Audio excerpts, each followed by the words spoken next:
We're a 13-year NFL vet, of course, and we're hanging out with you here on this Sunday morning. Again, NFC, AFC championship game is coming up later on this afternoon. We're excited about that, so a lot to dive into here. Keith, you've been able to not just play in a title game and an NFC title game, but you were part of a team, or the AFC title game, I'm sorry, but you won an AFC title game to punch your ticket to the Super Bowl. Excuse me, one quick second. I got a little distracted. We're in here. We're going to talk about that, but for the baseball game, they got the 1971 Major League All-Star game. It was a Pittsburgh club. Doc Ellis was pitching, so I got distracted. So can you start your question over again? No, just with the AFC, NFC title games today, you've played in an AFC title game before, and I'm curious though, because today is fun too. It could be just as fun as the Super Bowl in regards to were you more nervous the morning of waking up playing in the AFC title game, or were you more nervous waking up to playing the Super Bowl? Because once you're at the Super Bowl, there might be that mindset of, man, we're here. This is great. But the AFC title game is, man, it's going to really hurt if we lose this, and we were so close to getting there. Which one were you more excited for, as weird as that sounds? Because you would think Super Bowl. I think that's I wasn't nervous at either time because when I finally played in those championship games, I was well into my career. I wasn't a rookie. And I used to play in big time stages, coming from the Ohio State University. So I was well prepared for that moment. So I think the correct word is anxious. I was just anxious, happy to have an opportunity to play in that game. And, this weekend, it's only 4 teams practice this week, and we all know the reason why, because they're the last 4 teams standing. And you want to be one of the last 4 teams standing, then you want to be one of the last 2 teams standing. So I played 13 years and had 2 opportunities in my career to play in championship games, prior to the Super Bowl, and I was 1-1. And won my first one when I was in New England in 1996. And I just remember all week long, it was like, man, we won't. We're playing Jacksonville for the AFC Championship game in New England, and so the night before, actually, when the schedules come out the week before, when you figure out, hey, who's going to play first, who's going to play second, and we had the second game similar to this time. The AFC is going second instead of first. So only thing I was a little upset about that, kind of like I got to wait a little, extra 3 or 4 hours, because we already know who's one team is going to be in the Super Bowl at that time, and it was Green Bay. They had beat Carolina in the NFC Championship game. So it was like, well, who's going to play Green Bay in the Super Bowl? Is it going to be New England, or is it going to be Jacksonville? Which, we're at home in New England. It's like, it's got to be us. But you got to wait that much longer. But, it was below degrees temperature. Game didn't start at 6:30. It was cold. It was dark. It was damp. But, hey, we're playing for the championship game. Who cares? And one of my happiest days in life of, playing football. And, I was fortunate, to come out on top of that game and, with all the pomp and circumstance associated with it. And I just remember, everybody's, celebrating, jumping around and everything. And it was 11 years for me to get to that game. And, I was overcome with emotions. I'm sitting there celebrating with my fans, my teammates, and slapping high five with the fans in the stands. But then it was a moment, during the ceremonies, I just stepped away from everybody at about a 35 or 40 yard line. And it just, the gravity of it, hit me, hey, we're going to the Super Bowl. And I just got down on one knees and, had some tears come out of my eyes, just thanking the Lord for the opportunity and just how good that feels. Never had got to that point in my career, to be able to advance to the Super Bowl.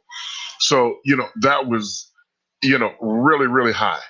And then a couple of years later, when I got back to the AFC Championship game, when I was with the Jets and we lost to Denver, and they went on and went to the Super Bowl, they celebrating and they're in Denver.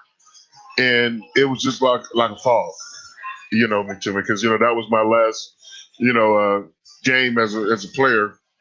And it was just like the reality of everything, like, man, this is it. Yeah. You're not going to the Super Bowl. And that was the Super Bowl, because we always felt both teams, whoever wins this game is going to, because again, that was the second game. We knew it already.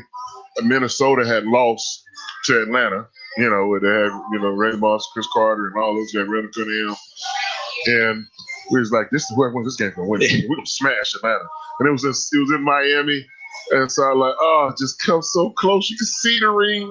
You can touch it almost. And, so does that make the title games I mean, losses stink no matter what. Yeah. But do the title games hurt more? Do the title game losses hurt more than the Super Bowl loss? Because my morale. It's hard to say more because you plan for the whole shebang, and you're there. But I feel like missing out on the opportunity. You're so close to getting there to experience, because the Super Bowl is more than just the 3 hours you're on the field on that night, right? It might be a little bit more when you lose the championship game, because the Super Bowl is a coronation. And it's a 2-week build-up, and it's the experience, and it's You're going to get a ring because you are a conference champion, and you didn't get the biggest ring of being a Super Bowl champion, but your season wasn't a failure. I shouldn't say it. It wasn't a total. It was a successful season, of course. Yep. Because the Browns had a successful season. They're not playing this week in the championship game. But you just like, it does hurt. It hurt, because you're like, man, because we win this game, we know, and everybody knows who's going to win. We had Super Bowls where it was, coin tosses. You didn't know, but more often than not, you have an idea of who's your favorite team, and how often do you get Super Bowl upsets? Not very many.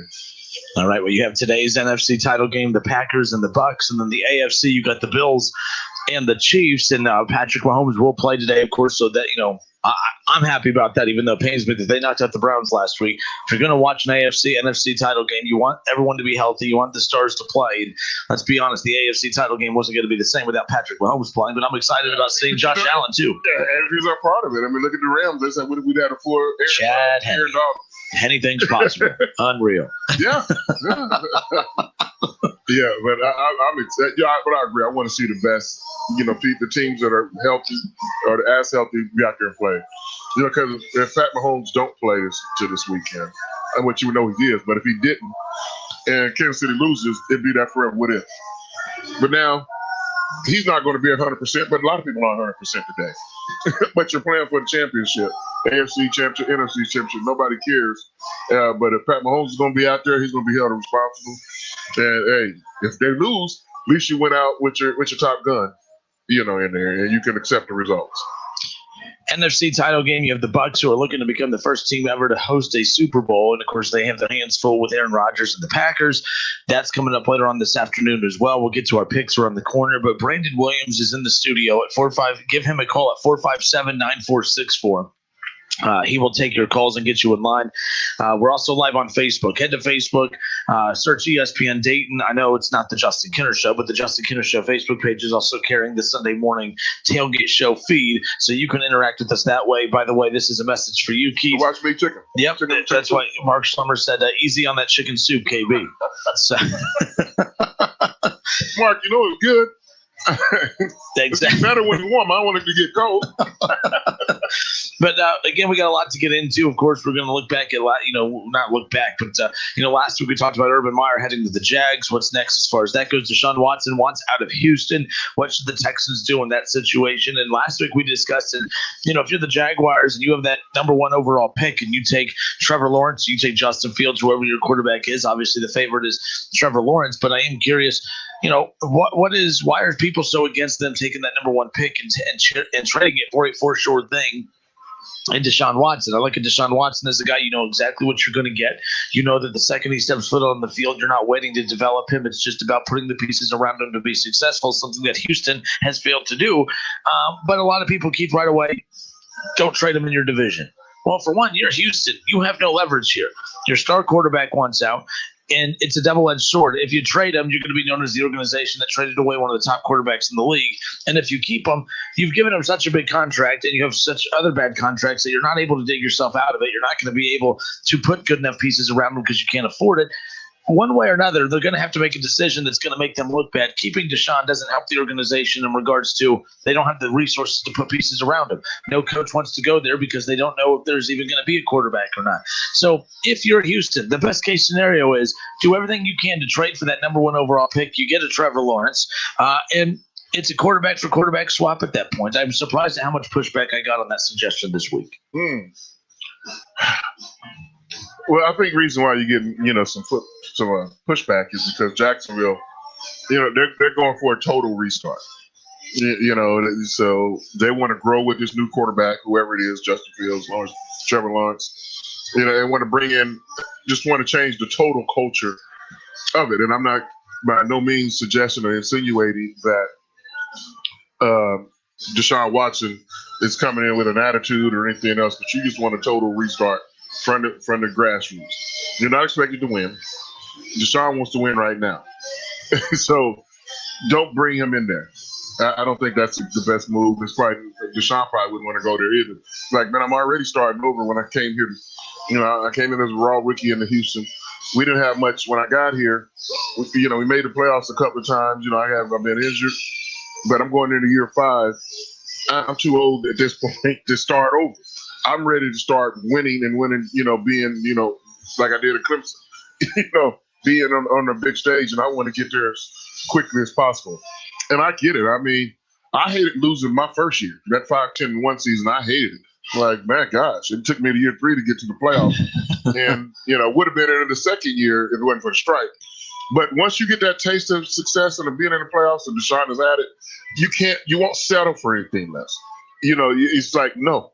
So that's why, I know Jacksonville, is a team that's been mentioned, but the other team in Florida I would be trying to get to. And that'd be Miami Dolphins. That would make a lot of sense. Dolphins and Jets are reportedly his 2 preferred destinations. And I brought up Jacksonville just because the interest in Urban Meyer there. But the Jets seem to be another team that's very similar in the spot as the Jacksonville Jaguars, Keith, because they have the number 2 overall pick. And in essence, you would be trading away Deshaun Watson to most likely draft Justin Fields there with that number 2 pick. And then you look at the Dolphins situation where they would most likely be giving up either their first-round pick or Tua Tagovailoa, which would make sense to move on from Tua. Texans have a young quarterback still in a rookie deal. It would be year 2 of his rookie deal. And they would free up a lot of cap space. It would make a lot of sense for both sides. The only thing for Deshaun Watson that leads to winning in 2021, Keith, is the Dolphins. Because if you get traded to the Jets, you're not winning in 2021. If you stay in Houston, you're not winning in 2021. The Dolphins have been winning ahead of schedule. They're 10-win season without a playoff. Yeah, Flores has done I mean, if they make the playoffs, he's my coach of the year. I ended up changing my pick to Stefanski just because of the fact he got to the playoffs. He finished it, but it was neck and neck between Brian Flores and Kevin Stefanski. But Flores, a 10-win team on a team that you had a top draft pick for a reason, and you were winning ahead of schedule. Like, the reason they were so torn on whether to play Tua late in the year or not is because, man, we wanted to play him all year, but we're in a position to make the playoffs. We don't have time to develop a quarterback while trying to make the playoffs. We need to play Fitzpatrick. We need to play guys that we know we can count on right now. They were 3-3 when they went to Tua. Going into their bye week, they were 3-3 with 10 games to go, and everybody said, "Why are you going to Tua?" Fitzpatrick was upset, but he bought into the team concept, and Fitzpatrick became a Nick Foles type. Come and be a relief pitcher when the starter's not going there. They were going right, and I think if COVID hadn't got Fitzpatrick, he probably would have played that last game of the season against Buffalo. Yep. And they possibly could have won that game. Who knows? Would have, should have, could have. But now you're talking about an 11-win Miami Dolphins team. They made the playoffs. If I'm not mistaken, did the Browns make the playoffs?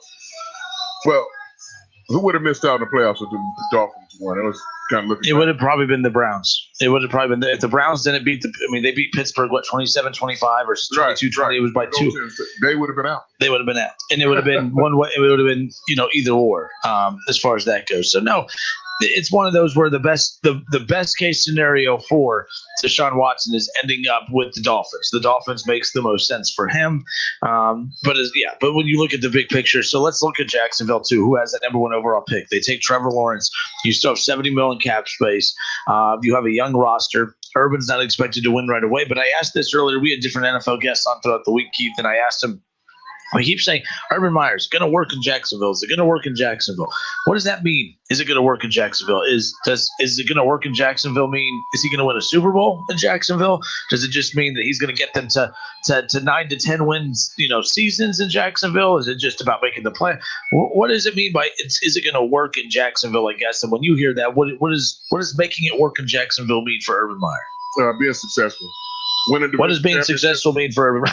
Winning division championships, being a perennial playoff team, that is being successful because there's only one team that win the Super Bowl every year. Just like there's only one team that win the national championship.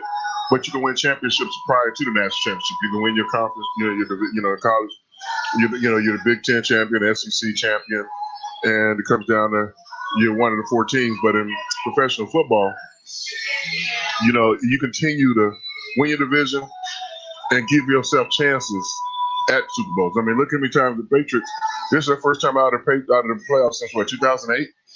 You know, they've been in there 13 straight years, 12 straight years being in the playoffs. And you get there 12 times. Hopefully, eventually, you're going to break through. And how many Super Bowls did they win between 2008 and 2021? Think about 2 or 3 Super Bowls during that time. You give yourself a chance to bite the apple. That's what used to frustrate me with Cincinnati Bengals fans. Well, Marvin Lewis can't win in the playoffs. They're getting to the playoffs. A whole lot of people want to switch, have a chance to lose in the playoffs. Yes, they got to, that is now the Bengals can't even spell playoffs since Marvin Lewis left. So you take things, one step at a time. So with Jacksonville, will it work? Yeah, I mean, if Urban keeps giving himself chances, making the playoffs, winning division titles, hopefully, eventually, you'll figure it out and figure out how to get to the Super Bowl and win it. Now, that's going to take some time. Or, now, I'm not expecting that. We'd be totally surprised to come on this show and Urban's in the Super Bowl within 2 years. Like, wow, that'd be a different story. Like, can you believe that when he took that job 2 years ago, they would be in the Super Bowl? But this is the one sport that it can happen where the NFL is structured. You can go from worst to first and first to worst in a matter of a year. And Jacksonville just experienced that not too long ago. I mean, the year that they were a quarter away from the AFC title game, Jags and Patriots, they were ahead of the Patriots. They were in the fourth quarter. They were 10-point lead. They were 10 minutes ago. They were 1 quarter away from Blake Bortles leading a team to a damn Super Bowl, at least a Super Bowl appearance. And because his career has changed since that time. I mean, we'd say Blake Bortles in a joking fashion. That's where his career is. As quickly as things could turn around for teams, the sad thing is things can quickly derail for teams but that too. team in Jacksonville had to be running going in the team with Leonard Fournette. Defense was lights out. Ngakoue and the pass rushers. I mean, everybody. Yeah, Jalen Ramsey, corner. Yeah, they took the ball from the Steelers, I think, 11 times, and the 2 times they played. That was an awesome defense. So anything can happen. Anything can happen. We have another question coming in. Ron Howard says, "What are your thoughts on Matt Stafford to the Colts?" Again, it was announced yesterday that him and the Lions are going to part ways, which is something I thought needed to happen for a while. I like Stafford. I don't know his stats. A lot of times I like Stafford. I don't love Stafford. I like Stafford. That's why I said I like Stafford. I think there are a lot of teams that could potentially be a Stafford away from being a playoff team. I mean, you go down the list. Right now you look at any of the teams in the NFC East. Washington could be a Matt Stafford away from being a playoff team.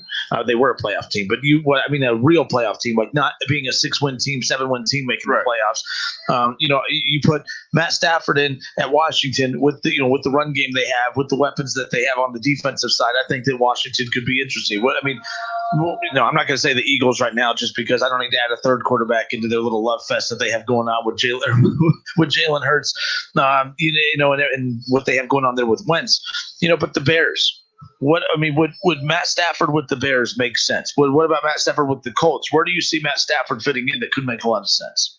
To be honest, I've thought about that a lot. But I think the Colts would be the lead candidate. Or Chicago. Chicago made the playoffs with multiple quarterbacks. And that's what, we were talking about. Your strengths are the reason why you make the playoffs, and your weaknesses why you lose in the playoffs. And clearly, the quarterback is one of the reasons why Chicago lost in the playoffs.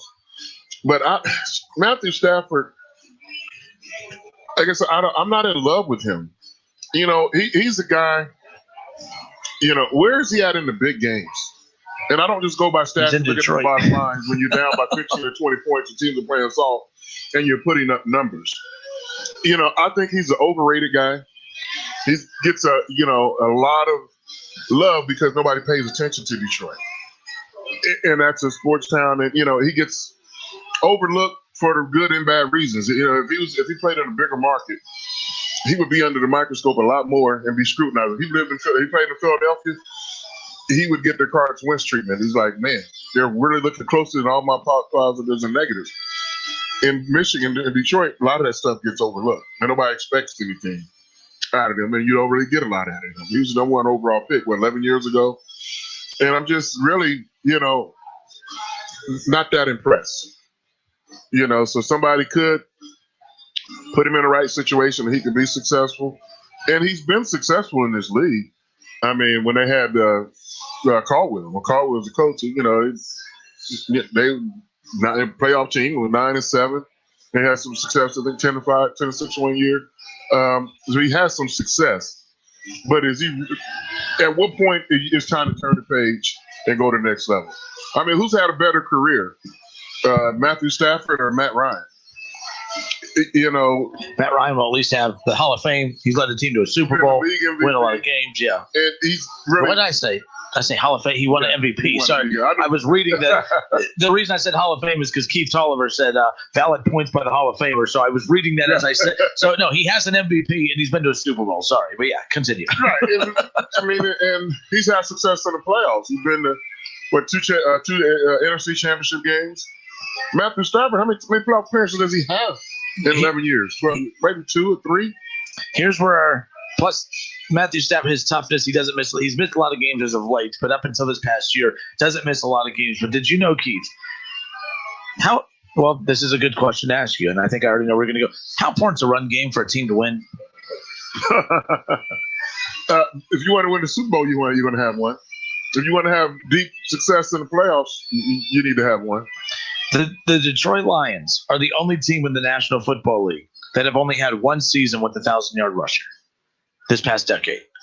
In the last 10 years? In the last 10 years, the Lions, with Matt Stafford at quarterback, the last 10 years, the Lions are the only team in the NFL to only have one 1,000-yard rushing season. So, again, I'm not saying that that's why. I'm not saying, everything you said about Matt Stafford's wrong because of this. But there are organizational issues with that franchise, too, that has led to that. But they had Reggie Bush at 1 year, too, that I think he was the 1,000-yard rusher, if I'm not mistaken. But either way, they have not had a 1,000-yard rusher. And they just always seem, it wasn't him. I mean, I need to go look. The only reason I bring this up, Kevin and I on the show one time, we got into bashing the Lions. Same things you were saying about Stafford. And this lady named Pam called in. She's a diehard Lions fan, and Pam called in and just went off on both Kevin and I. Now, we know nothing about Matt Stafford, that Stafford, and she starts dropping all these stats about how great he is, and she starts ripping the organization, saying, and I was like, she goes, yeah, they've never had they've only had 1,000-yard rusher in the last 10 years. I'm like, that ain't right. That's not true. And I went and checked. I'm like, Pam was right. Pam was on her A game. It was only one 1,000-yard season in the last 10 years for the Lions, which I only bring that up mainly because, it's had to be either Stafford and everyone or nothing. There is no run game. There's no balance. But that's looking at it. How many? Dan Marino played 17 years. Uh-huh. I don't think. I'm trying to think if he had a 1,000-yard rusher in his 17 years, especially not in his first 10. I know he did. First 11, I know he didn't have a 1,000-yard rusher. Okay. Got it done. He went to the Super Bowl, had playoff success, and had team success. So that answers that question right there. Yes, you wanted how many 1,000-yard rushers has Tom Brady had in his career? He's having home. Brady's been playing 35, 40. I have to go look, but but not many. I think Corey Dillon had 1,000. I don't think LeGarrette Blount ever had 1,000 because there was always running back by committee. So he's never had, who was his best running back he's ever had? I mean, he's had like 1 year hits like Sonny Michel and guys like that. I mean, they didn't use hardly Sonny Michel at all this year. James White. I mean, it's always so. Yeah, that's the easy stat to talk about this, but it's more. So Brady got it done with different ways. So Julian Edelman. Wes Welker, those was his 1,000-yard rushers. So he was throwing on those short passes, getting the same thing, the desired result of a running game. So that doesn't bail out Matthew Stafford. And also remember, quarterbacks and head coaches, they get the most credit for wins, and they're going to have to take the most blame for losses. That's just the rule. So Matthew Stafford, you don't get it by I don't have a 1,000-yard rusher. Well, hell, you don't turn the ball over as much. Why you throw an interception? Well, give me a better receiver. We'll throw it away. You ain't got to throw an interception.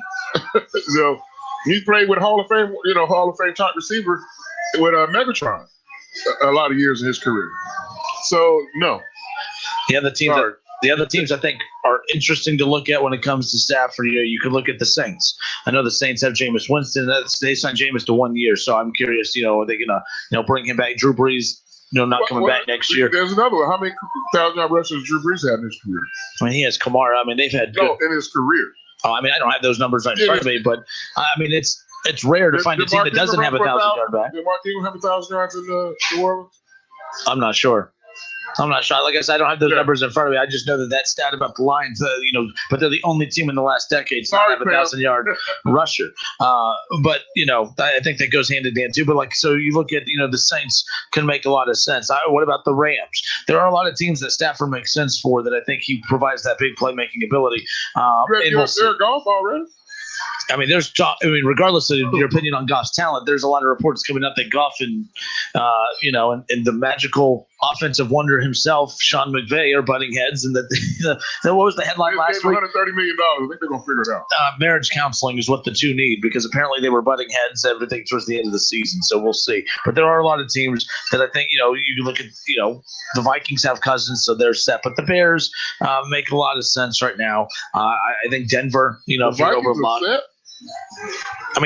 If you talked about the Rams with the money that they've paid Goff, I think that the Vikings have to be set with what they paid him. Not going to the next level with.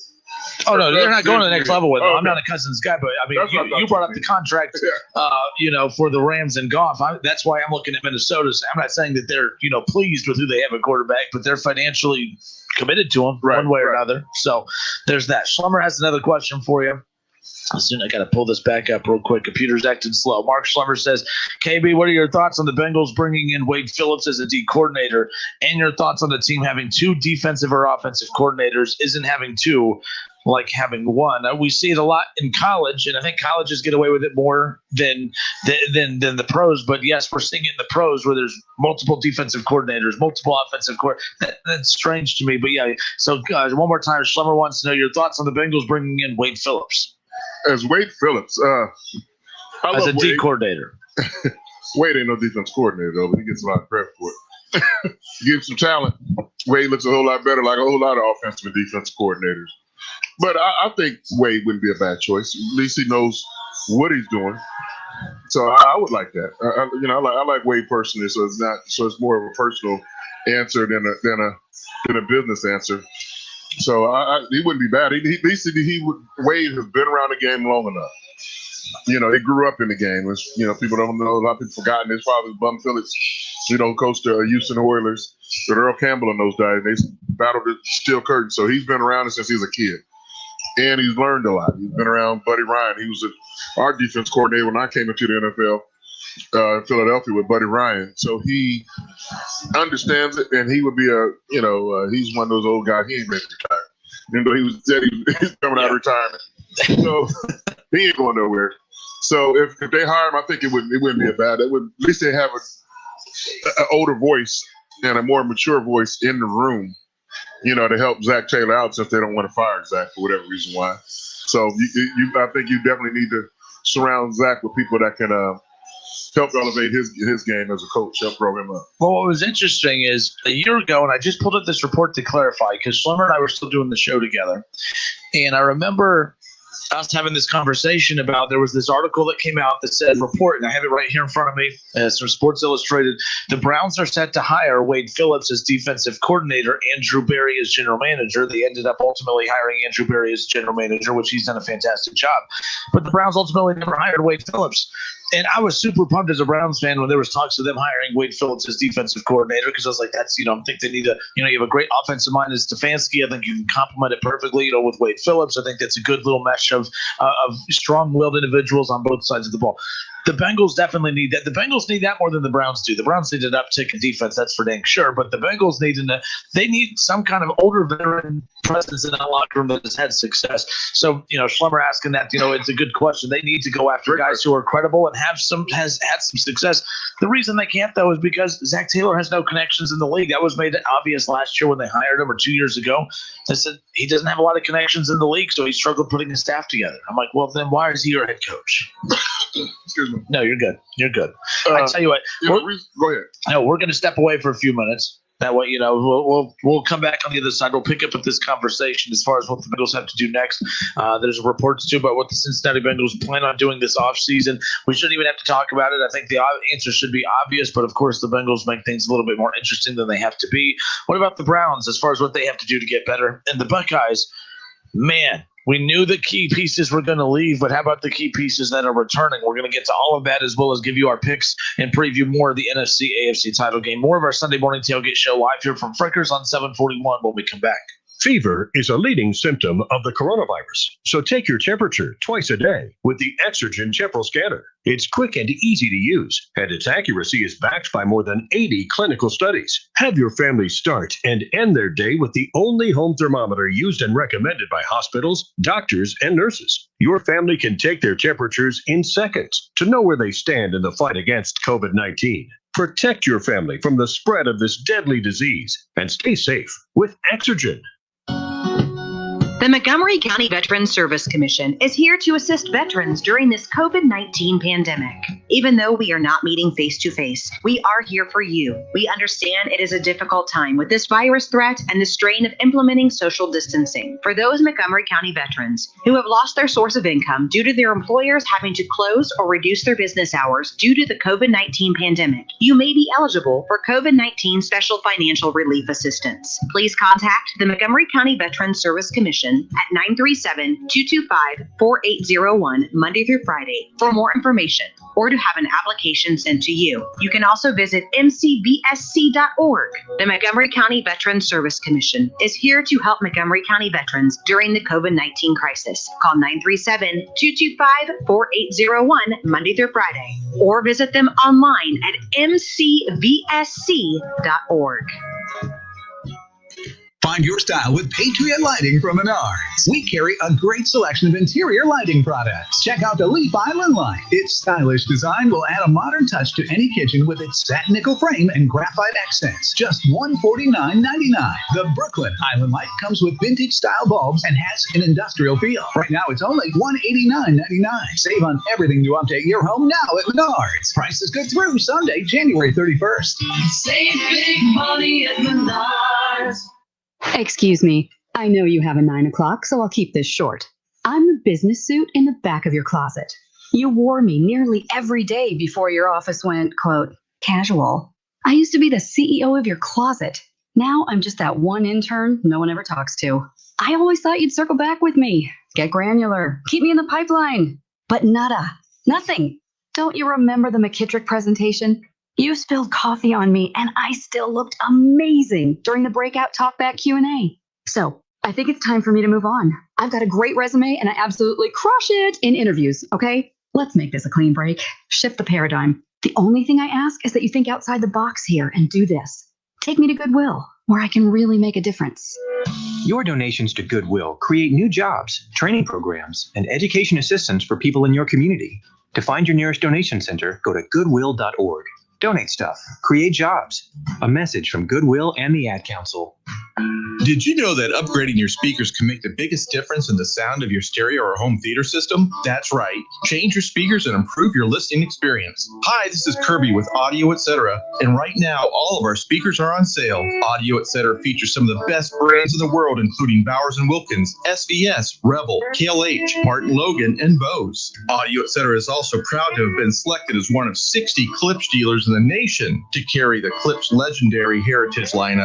So whether you're looking for the best or just looking for better than what you have, Audio Etc. has you covered. Visit our crazy cool showroom today and see why Audio Etc. has been the place to go for 35 years. Check out our complete selection of stereo and home theater equipment, projectors, and TVs as well. Quality product, knowledgeable staff, and unsurpassed service. Audio Etc. 551 Congress Park Drive at the corner of Paragon and Centerville, or call 434-9770.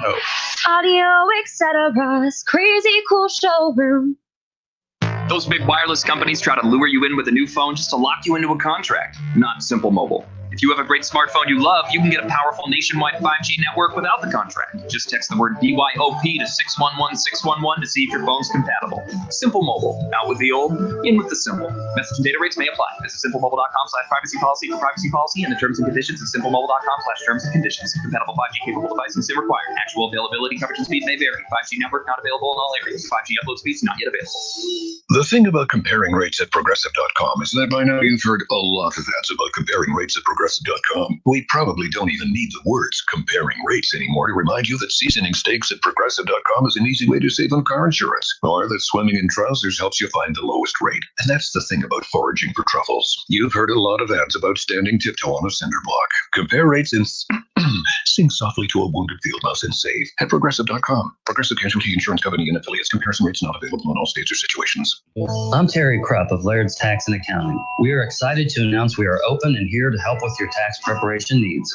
We offer multiple options, both convenient and safe. You can drop off your tax return, upload it to our secure website, or call for an appointment. We have 5 locations in the Miami Valley and 1 in Columbus to serve you. No matter the situation, we're confident we can do the job right. Visit Laird'sTax.com or call 937-325-6571. Laird's Tax and Accounting, here for you to ensure continued confidence in your tax return.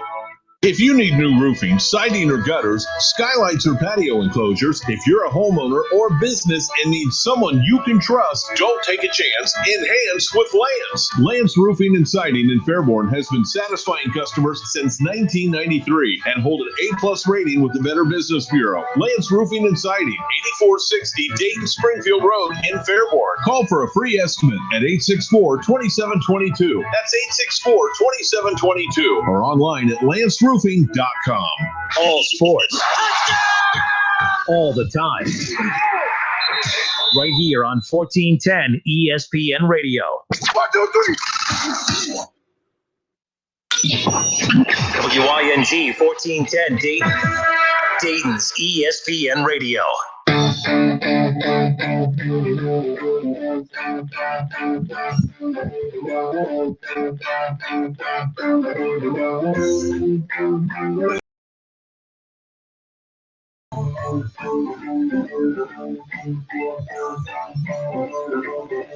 Justin Kidder, Keith Byars with you here on this Sunday morning. I should say Sunday afternoon. The show used to be in the morning. It used to start at 11, which is technically close to the afternoon, but nonetheless. Keith Byars, Justin Kidder with you here on 1410 ESPN Radio. It's our Sunday morning tailgate show presented by Frickers, live from Frickers on 741 by the Dayton Mall. One thing you and I were talking during the commercial break, Keith, we'll get back to the Bengals Browns in a moment, but there was a graphic that's, again, here live at Frickers, those wall-to-wall TVs. If you're looking for a spot to come watch the NFC, AFC title games later today, I highly suggest this is the place you come. We're heading into the end of January, February, we'll be here before you know it, and then, that thing called March Madness is going to be here. We saw how devastating it was to not have it last year. They're doing everything they can to provide it. I mean, Frickers is the place to come to watch all of those. It's not like this, a lot of places you got to turn your head to see the next TV. Here, you just move your eyeballs. Yep. Just move your eyeballs. You ain't got to turn your head. I mean, the whole bar area is just the whole bar. There's not an open space on the wall. It is every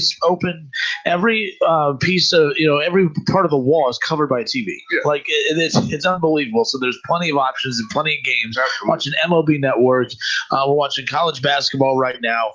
There's, NFL playoff coverage all over the place. I mean, hell, there's bowling and cornhole that's up on the screens right now. So trust me, if it's sports related, you can watch it here. Speaking of sports related, I had a question on my social media. What is a sport that you are the worst at? As soon as I find a sport I'm good at, I'll let you know. My answer was pool. Billiards. I cannot play pool. I'm out there playing defense. I have so many balls on the table. They're like, will you clear the table some? So I'm hoping you scratch. That way I can. Well, you have them big ass hands, so I don't know. I'm a pool player. Will that have something to do with? I mean, you have to have small, dainty hands like mine. No, but it's funny you ask. But I'm honestly good at nothing. I know I have mastered being my goal is to never, and this is probably why I'm where I'm at in life, but my goal is to never be the best at anything. My goal is to blend in, and I never want to be, so for instance, for golf. Right. And you and I have golfed together. And I did get better from the beginning of the summer towards the end. I mean, the first time I was like, Keith is never going to golf with me again. This is the worst day in the world. But my goal is to, I ain't going to ever beat anyone in golf. But you know what? As long as I keep hitting that ball forward, and no one's waiting on me, and we're moving. You got to beat the right person. There's somebody always out there. No matter how bad you think you are, there's always somebody worse. You just haven't played with them yet. And you can get somebody. But like cards, I'm not good at cards. I'm not good at pool. I know how to look the part, but I can't go on a little run and knock everything in. My friends beat me in that too. Darts, all your shots. Can't do darts. Everything I do, it's like I know how to at least just try to look the part to blend in, so I can at least participate. That's me. But bowling. I used to be able to bowl when I would bowl every weekend. Actually, my friends and I were doing a bowling league. We're starting a bowling league. Nice. I think it's this week. I haven't even got the final details I yet. talked to one of my buddies, and I asked him that question. He said, really? Then I said, what about bowling? He said, that's it, KB. I've been bowling 3 times in my life. I'm like, what? He said, I grew up in Color Purple, Georgia. He said, there ain't nothing around his hometown. He said, I was, 25, 30 minutes from the local town. So I grew up in the sticks. So my little hometown did not have a bowling alley. So he didn't grow up playing bowling. So I'm like, okay. So for bowling, when you bowl, is it just a straight ball that you throw as hard as you can down the lane, or can you get the little spin on it? I'm a left-hander without a hook. Most left-handers have a nice spin. I can't hook the ball. So I throw it on the far right little arrow, and then that little baby just hooks right into the pocket. It's the sexiest thing in the world. When you can get that hook to really go right perfectly to the pocket. No, that's the best thing out there. No, I sling it about half, but don't let me get upset. Then I'm throwing the ball 3/4 of the way down to that lane, and I got a 15-pound ball, and that's it's nothing. I can swing that thing down there. Yeah, people have a habit of, I'm bowling bad. If I just throw harder, I'll bowl better. Nope, it doesn't work that way. Get in the pocket. If I bowl three games in a night, I would bowl anywhere from 120 to 185. That's in those 3 games. 120 this game, 185 another game, and 155 the other. It's like, who are you? Because I'm either real good or real bad all in the same night. All right, Justin Kenner and Keith Byars with you here on 1410 ESPN Radio. AFC, NFC title games coming up later on this afternoon. We'll get more to those in a moment. But one thing we did see, a headline that we were just kind of both scratching our heads over. What is people's obsession with this split between Tom Brady and Bill Belichick? And people who I actually think know a lick about sports are literally have lost their mind when they even entertain the conversation of, man, who won the split between Tom Brady and Bill Belichick? Well, clearly Tom Brady, he's playing for a chance to get to a Super Bowl, as if the rosters are even, as if Bill Belichick is coaching a Super Bowl contender as Tom Brady's playing on the Super Bowl. Tom Brady went to the Bucs to build a Super Bowl contender. The Patriots had how many guys opt out? They traded away their first round draft pick. They brought in Cam Newton not knowing what he was even going to be. With nothing around Cam Newton. There was no point. Look, I don't think Bill Belichick got hurt in his middle season, if that. Oh, yeah. Bill Belichick is never going to say, oh, no, our goal is to lose this year. But I don't think that the front office was not putting a roster together to win a lot of games this year. And they still won 7. So it drives me nuts when people keep doing, Tom Brady clearly won the divorce between him and Bill Belichick. Let's relax, folks. That even if they go on and win a Super Bowl, the Bucs roster is good enough to win a Super Bowl. Offense, defense, Tom Brady, your quarterback, stars all over. They should win the Super Bowl. Bill Belichick and the Patriots, they shouldn't. They are where they should be based on what that roster looked like coming into the year. The regular listeners to my show, and even on this show, they've heard me say many a time, if you want to have a good regular season, you have to have a good offseason. Look at the offseason Tampa had composed to New England. Tom Brady, over the last offseason, Patriots decided not to re-sign him. You let him go and let him walk as a free agent. The Buccaneers loading up. They get Gronkowski out of retirement. They get Tom Brady. They get Antonio Brown. They get Leonard Fournette. they traded away, where they released Jameis Winston. Mm-hmm. They made a lot of moves during the offseason that was going to benefit them during the regular season. And how'd that work out for them? What are they even 10-6, 11-5 this year? Very successful season, but it all started in the offseason. The Patriots offseason was rocky, to say the least. Everybody had to deal with the pandemic. You had to replace a quarterback, Hall of Fame type quarterback. You don't have no money to spend. You just hit hard. Their offseason was much more bumpier than the Tampa Bay Buccaneers, and since season ended, Patriots go 7-9. Even with all of that, and for me, man, y'all had a successful season as you could have. You had all the reasons that to fold it in like Jacksonville. We're gonna go for the number 1 pick. New England could have did that, but that's not in their DNA. That is not in their DNA. So it worked out well. It worked out for both teams. I think the Patriots can start to see some light, but they got a long way to go before they're going to get back to to the Super Bowl. But at least they're starting. Tampa Bay, too old. Too many old players, too many veterans to start over. They're built to win right now. And where's Tampa going to be in the next 3 years? Who knows?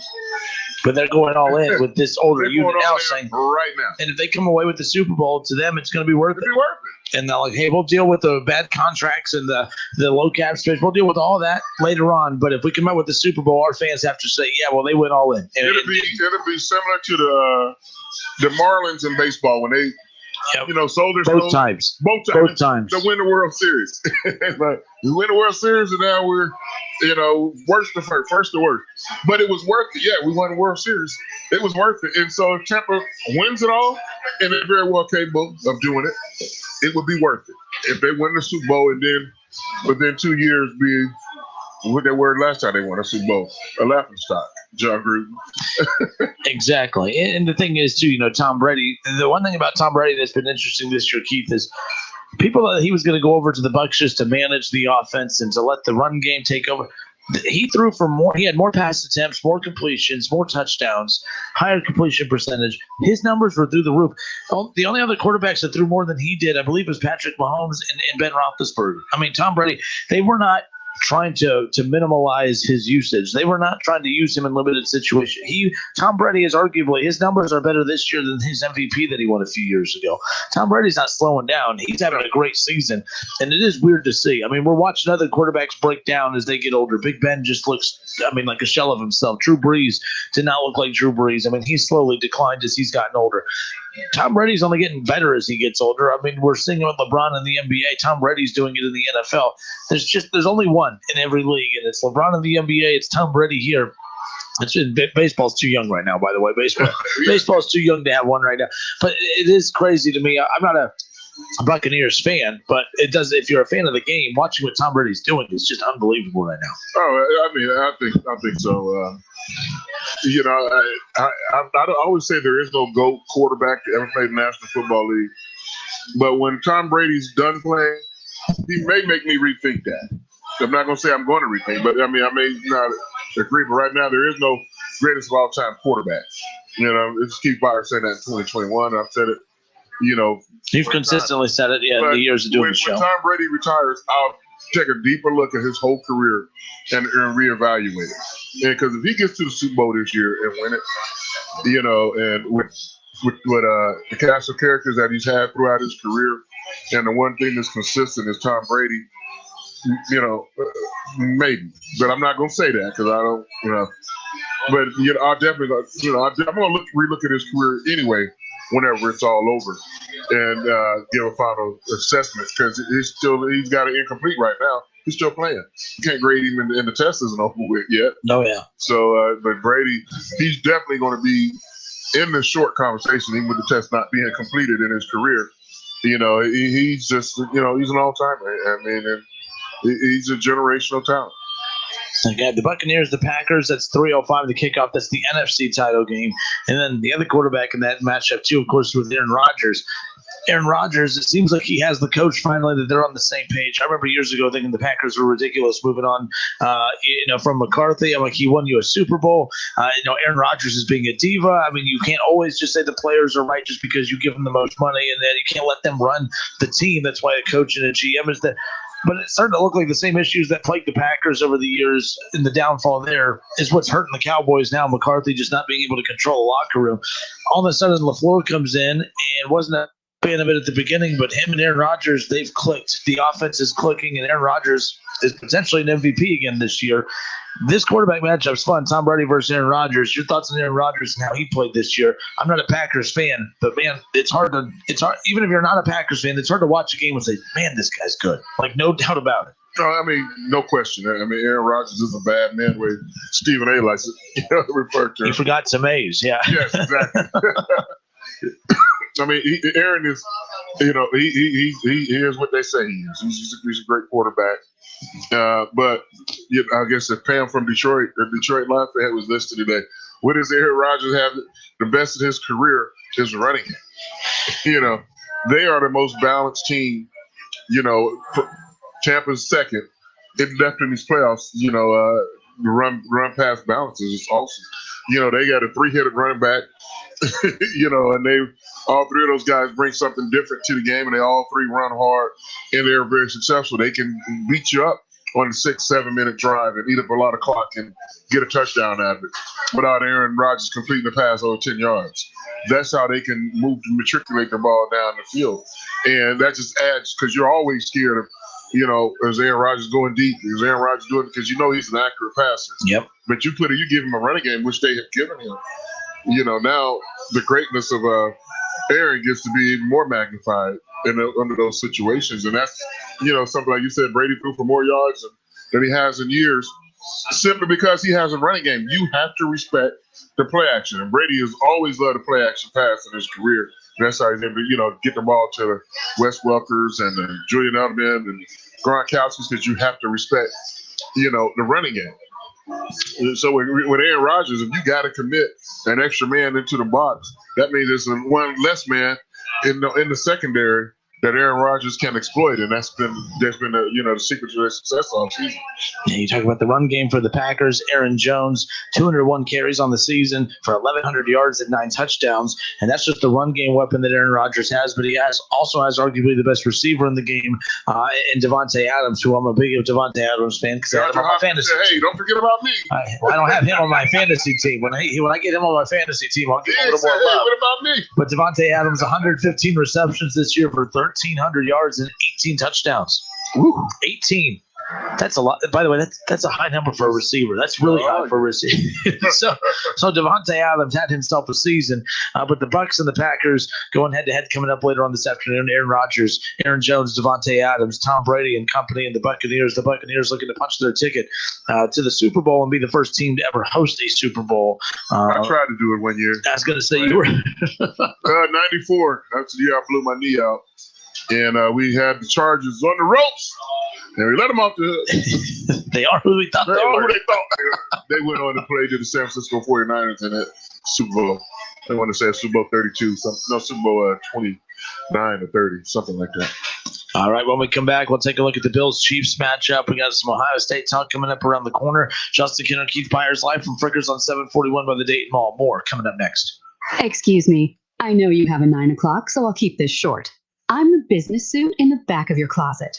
You wore me nearly every day before your office went, quote, casual. I used to be the CEO of your closet. Now I'm just that one intern no one ever talks to. I always thought you'd circle back with me. Get granular. Keep me in the pipeline. But nada. Nothing. Don't you remember the McKittrick presentation? You spilled coffee on me and I still looked amazing during the breakout talkback Q&A. So I think it's time for me to move on. I've got a great resume and I absolutely crush it in interviews, okay? Let's make this a clean break. Shift the paradigm. The only thing I ask is that you think outside the box here and do this. Take me to Goodwill, where I can really make a difference. Your donations to Goodwill create new jobs, training programs, and education assistance for people in your community. To find your nearest donation center, go to goodwill.org. Donate stuff. Create jobs. A message from Goodwill and the Ad Council. Attention men under the age of 35. You know what really impresses the ladies? When a guy has a few drinks and later gets pulled over for buzz driving. That could cost you around $10,000 in fines, legal fees, and increased insurance rates. There goes let's grab dinner and a movie. Oh, I know. You drive more carefully when you're buzzed. You've proven that hundreds of times. A woman admires that kind of confidence. And you practice how to speak if a cop does pull you over. Slowly, clearly, and politely like, good evening, officer. A woman admires that kind of foresight. And what woman doesn't find it adorable that you call it buzzed even though the law calls it drunk? You can kiss $10,000 goodbye, along with any chance of having a girlfriend. Because nothing says I'm a catch more than a guy who lives in his parents' basement and calls it my place. Buzzed, busted, and broke. Because buzz driving is drunk driving. A message from the National Highway Traffic Safety Administration and the Ad Council. Well, Jason, I've got to tell you, you're pretty much everything this company is looking for in an entry-level candidate. Great. Your resume isn't quite what we're used to, but you've got a fantastic work ethic. Thank you. And I'm impressed by how you carry yourself. So, should we talk about the job? Oh, what? The job? Oh, sorry. Yeah, I have no way of recruiting or even meeting you. This interview didn't happen. It may sound ridiculous, and that's because it kind of is. There's a huge pool of talent your company's missing out on. Meet the grads of life. Who are they? Talent worth knowing about. Young adults of unique determination and experience. An ideal fit for your company in an entry-level position, internship, or even mentorship. They might not have every qualification you typically look for, but they're exactly who your company needs. Man, we really could have used him. Don't miss out on a resource many innovative companies have already discovered. Go to gradsoflife.org to learn how to find, cultivate, and train this great pool of untapped talent. Brought to you by the Ad Council and gradsoflife.org. Call It Propane has been serving the Buckeye Nation in the Miami Valley for over 65 years. Let our family help protect your family from old man winter. Find out why 98% of our customers would recommend us to friends and family. Ask about the service options at 937-372-9194. Family owned and operated for 3 generations, Call It Propane and Call It Seal Coating are proud to serve the Buckeye Nation. For the ones who know that a little late is always too late, and that the clock doesn't stop just because you're missing a part, Grainger offers supplies and solutions for every industry. And our Keep Stock inventory management solutions help ensure you have the right stuff in the right place at exactly the right time. Visit Grainger.com/keepstock to learn more. Grainger, for the ones who get it done. Are you dreaming of something greater? A college degree, job skills, a rewarding career? As a member of the Ohio Army National Guard, those dreams can become a reality. The Ohio National Guard Scholarship Program could pay 100% of your college tuition. As a proud member of the Ohio Army National Guard, you're eligible for the scholarship program as soon as you enlist. And you'll become a part of an elite group of men and women who've sworn to serve and protect their community, state, and nation. Start fulfilling your dreams today with an education that will help you land in the Ohio Army National Guard. Visit NationalGuard.com today. Sponsored by the Ohio Army National Guard, aired by the Ohio Association of Broadcasters and this station. Attention Class A CDL drivers. Looking to be more than just a number? Yoel Transportation in Dayton is looking for drivers with at least 1.5 years experience. Yoel has open positions for no-tarp flatbed drivers and no-touch regional or local van drivers. Yoel is ELD compliant and offers 401k with match, medical, dental, vision, holiday pay, vacation, safety bonuses, and now has a rider policy. Call Rick or Joe at 937-294-5933 and ask about the $5,000 sign-on bonus today. Buckeye fans, every Monday night at 6 p.m., make sure to keep it locked in right here on Dayton's home of the Ohio State Buckeyes for the Buckeye Roundtable Show. Paul Keels and the crew will bring you the biggest Buckeye headlines on the football field and on the hardwood. It's the Buckeye Roundtable Show, Monday nights at 6 p.m. on 1410 ESPN Radio. Whether you're at home, at work, or in your car, tune in to ESPN 1410 Wing AM or stream us live at wingam.com.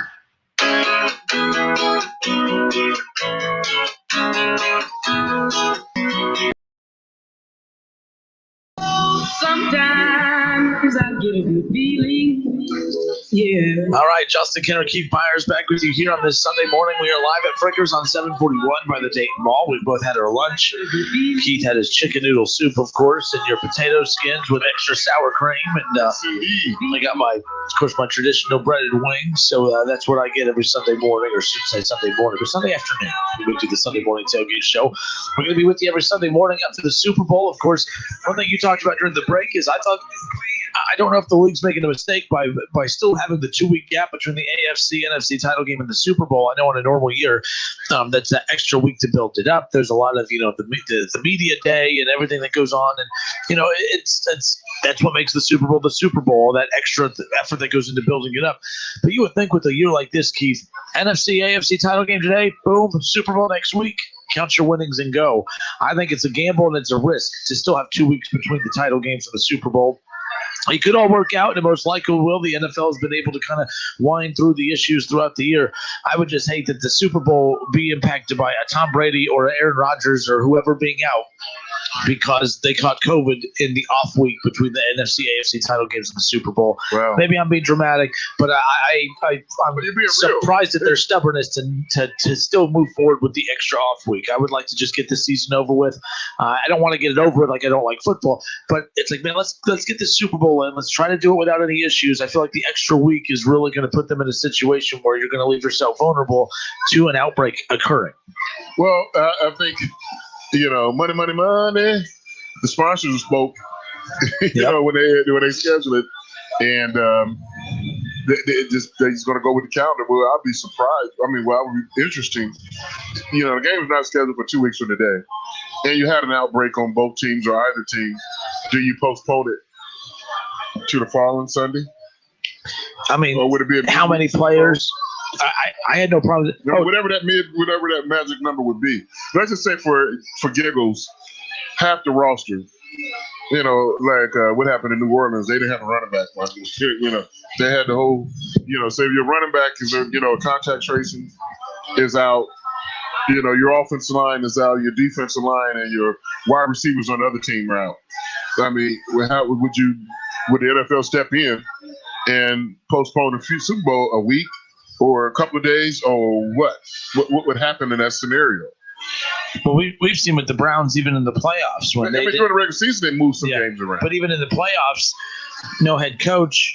You had they didn't even practice all week. The facilities weren't even open until 2 days before the Browns played the Steelers. And they figured the Browns were losing anyway, so. And they didn't, change it. But the Super Bowl is a different animal because the reason that you are doing everything you did all year was to get to this game. And I'm with you, but even like let's say Patrick Mahomes gets it and he's out for the Super Bowl. You talked about how many players.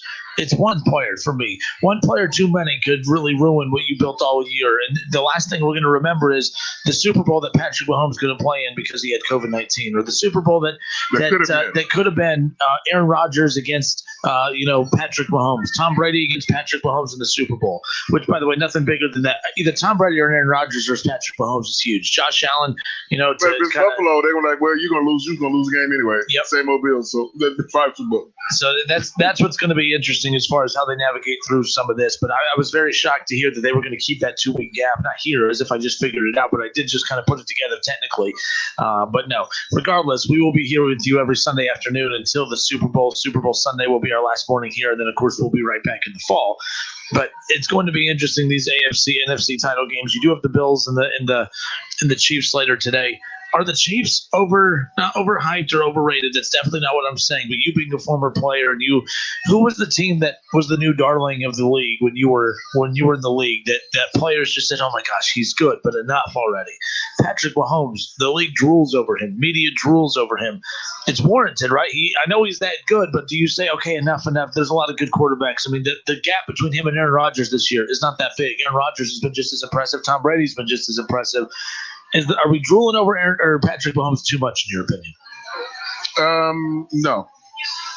He's that good, and I believe he's that good. I'm just curious about thoughts.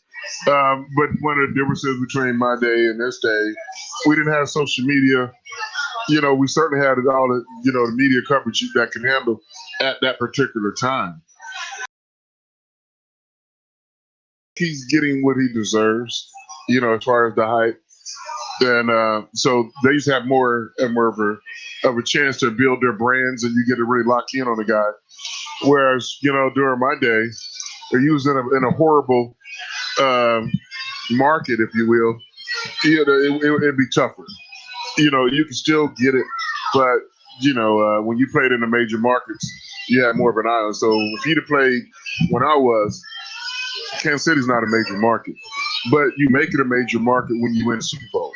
When you are, you make the attention go to you. Whereas when you're in Chicago and New York and LA and Philadelphia, places like that, it's much more attention. You got a louder microphone, so you get a lot more of attention. So I wish we would have had that kind of hype, because you hear me talk about a player like Randall Cunningham, who should be a Hall of Famer. He's a league MVP. You'll get to appreciate how good the guy is. Whereas, we had less media coverage unless you was on Monday Night Football and had a big game on Monday Night Football. a lot of people didn't watch you. Like they didn't because it wasn't that much saturation. We didn't have Sunday night football. We didn't have the NFL ticket where fans could go around and follow their guys. They knew who we were, of course, but like the gap, and Troy Aikman goes on the radio, TV like a couple weeks ago and said, Aaron Donald, I played against Lawrence Taylor, I played against Reggie White, and this guy's better than both of them. He's the greatest defense player I've ever seen. You would be laughing if you had saw Reggie White play, Lawrence Taylor play. You'd be like, that's not even close. Aaron McDonald's a great player, great player. I don't want to downplay it. But to say he's better than both of those guys is asinine, that's a 10, that's 11, it's crazy. So a lot of great players, get overlooked because of the system that we're in now. It's the last thing I've seen, and it's the greatest thing I've seen. I think I mentioned to you last week, this is more of an Ohio State question, statement, I should say. I'm still looking at Justin Fields' career.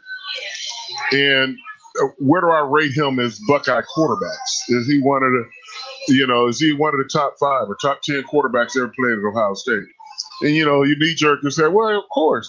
But he said, let me just take a deep breath and look back, where is he at? Because he's the freshest thing. He's the freshest. People tried to say that about Dwayne Haskins a few years ago, and he never played in the title. Not the best ever, but they're like, man, if you get one more year Dwayne Haskins, he's probably the best quarterback to ever put on a Buckeye uniform. And it's like, it's always the flavor of it. And that's no disrespect to those players, but when you're fresh off a season, the first thing you want to do is, man, we just witnessed the best quarterback of all time. It's like, as impressive as Justin Fields was, and I've been critical of JT, but overall, I thought JT Barrett had a better career. JT Barrett had a better career. For one, played longer, won more games, was a part of more big, significant moments in the program. So I don't know. It's all. It's national championship. Both are good. Well, and I think Justin Fields is more talented. If we're talking about talented, we can maybe talk about that. Yeah, but again, what is talented? How do you not mention Rex Kern as one of the best quarterbacks ever played at Ohio State? One national championship as a sophomore. That's it. And guys like me, 30 years old, I can't sit here and pretend like Rex Kern was a beast. I bought a jersey when I was. But because Rex Kern didn't get to throw the ball 35, 40 times a game, he doesn't have those kind of numbers. But Rex Kern was awesome. Cornelius Green, he played as quarterback for Archie Griffin and Pete Johnson and Brian Bashnad with that offense and that offense. Awesome. So that's why. So when you get in these rating games, where is the guy at? Now, all that being said, I haven't done all my research yet, but Justin Fields, it'll probably be hard for me to name 5 names without his name coming out. Yeah. And so he would probably be in my top 5 Buckeye quarterback of all time. Where you rate them 1 through 5, that's for you guys to decide. As long as you're one of the top 5, that's okay with me. All right, 457-9464. Justin Henry, Keith Byars with you here on this Sunday morning. This question is for you, Keith, and it comes from Keith. He says, and let me make sure. Make sure I can read this. There we go. Now it made the font bigger. How important is your running backs coach in college? Michigan bringing in Hart. Just wondering how much it helps being a former running back, being a running backs coach. It does help. It helps big time. Any coach can come in and tell you what plays you're running and teach you the offense. But there's a different kind of coach that can come and help you read the holes and tell you what to look forward to, who's getting double teamed, favor that way, how to explode through the hole, how to, finish off runs and ball protection and things of that nature. That's where a good running back coach, comes in and help you, other than anybody just put an X and O's on the board and say, okay, this is what we're doing, and I'm the running back coach. Let your talent go out there and, and speak. But you need a running back coach to teach you how to block, teach you all the intricacies of the game. And that's a position that gets overlooked on the coaching staff. Anybody coach running backs, just throw the ball over to them and they'll take off. No, it's a whole lot more intricate than that. So you need a good running back coach, to play the best guys, because running backs are probably the most talented position on your roster. Quarterbacks are awesome, but they can't pick up the blitz, and run through the hole. like a running back had. Running back, wide receivers are awesome, but those are pencil neck guys. They're not tough to pick up a blitzing linebacker and want to do that. So a running back has to be strong, as not stronger, but as strong as an offensive lineman to pick up somebody, 40, 50 pounds, stronger than him, weighs more than him, yet fast enough to run with a defensive back or run away from a defensive back. So it's a whole lot of variables to go into playing the running back position. So you have to bring in an excellent coach that can help maximize the running back's ability. I think Mike Hart is a good hire for Michigan. He played the position at a high level. He was a tough player. When he played, he maximized his ability. So I'm sure he's going to do that for the Michigan running backs. But Ohio State has a great running back coach too, and Tony Alford. He is just absolute. I talk to him all the time, and I text him sometime after games. Especially when he was there with, J.K. Dobbins and Mike Webster, and he has so much talent in the room. And man, I know your job ain't easy. This year wasn't easy. You got Master T, Trey Sermon. And then you're without Master Teague and only Trey Sermon, and then you have only Master Teague and no Trey Sermon in the title game. I mean, talk about juggling. Guys ready, keeping them happy. Real stuff.